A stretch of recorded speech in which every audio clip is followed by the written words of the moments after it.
as we are here on International Yoga Day and the summer solstice, no place better to be than on top of Tel Aviv with these beautiful views, celebrating the fact that we are experiencing a very profound moment here in Israel. Behind me, you see dozens of people that are taking part in a yoga practice as part of a nonprofit called Brothers in Yoga. It's an organization started by a wonderful woman named Netta Margalit, who has dedicated all of her time and energy and resources to bringing somatic healing yoga practices to starting with soldiers who've experienced PTSD, not just PTSD in light of October 7th and the subsequent war, but also soldiers that have been traumatized and suffering from all kinds of issues in combats and other types of fighting situations even before the October 7th massacre.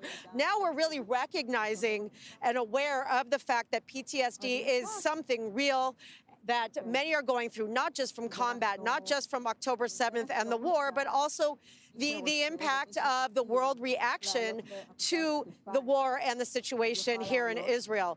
So this group right here is dedicated to taking in these practices. And what's more special about this organization is that many of these soldiers, once they have learned themselves, are getting teacher training where they are then able to take it into the field to IDF units that are currently serving not only in reserves, but also in real time, with an end goal of being able to take these practices before having to have the effects of post-trauma and having to do it in retrospect.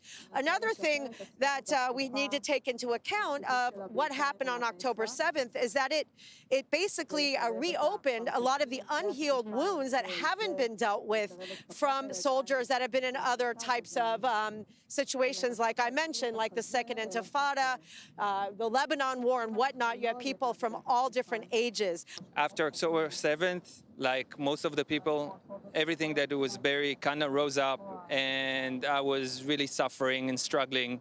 I was looking for some tools I can use to regulate myself, and then I came up to know trauma-sensitive yoga. I was already a yoga teacher before that. And then I went to a course, to take a course to try to help myself and try to help others.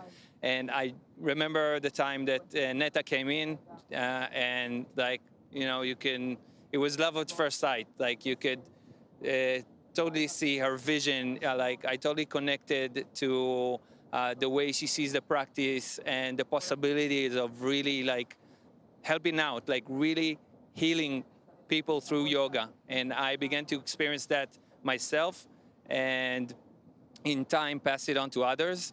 Now I do that in the organization and also in the army. So again, what a better way to have an overarching view of the city of Tel Aviv on a day that is so important around the world, in light of the fact that we here in Israel are still going through quite a lot. Being up here makes you forget for a moment, being able to breathe the air. And once again, we can see this group here really getting into the zone, getting into movement, breathing, all of these things that, for those of you that haven't done yoga before, really are so essential. It's not about sweating and necessarily doing a cardiovascular workout. It is about taking that moment to go within, to breathe, and it really, really helps regulate the nervous system. Reporting from the top of the Azrieli Center in Tel Aviv, Emily Francis, back to you in the studio.